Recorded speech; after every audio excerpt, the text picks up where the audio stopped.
بسم الله الرحمن الرحيم. عن أبي هريرة رضي الله تعالى عنه قال قال رسول الله صلى الله تعالى عليه وسلم: لما قضى الله الخلق كتب عنده فوق عرشه إن رحمتي سبقت غضبي. رواہ البخاری۔ نبی کریم صلی اللہ علیہ وسلم نے ارشاد فرمایا،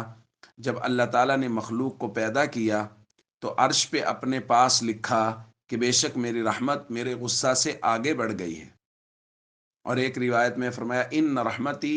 غلبت غضبی، بے شک میری رحمت میرے غصہ پر غالب ہے۔ دوستو،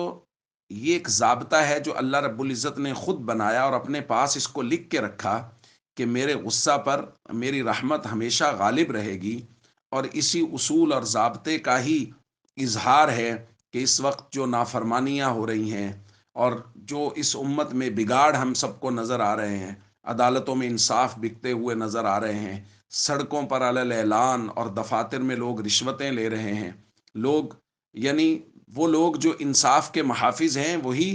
انصاف کا دامن چھوڑ کے ظلم کر رہے ہیں، اور سب سے بڑی بات اس وقت جو امت اپنی ذمہ داری کو نہیں سمجھ رہی کہ غزہ اور فلسطین کے مسلمانوں پر جو مظالم ڈھائے جا رہے ہیں اور اس پر جو مجرمانہ خاموشی ہے امت مسلمہ کی،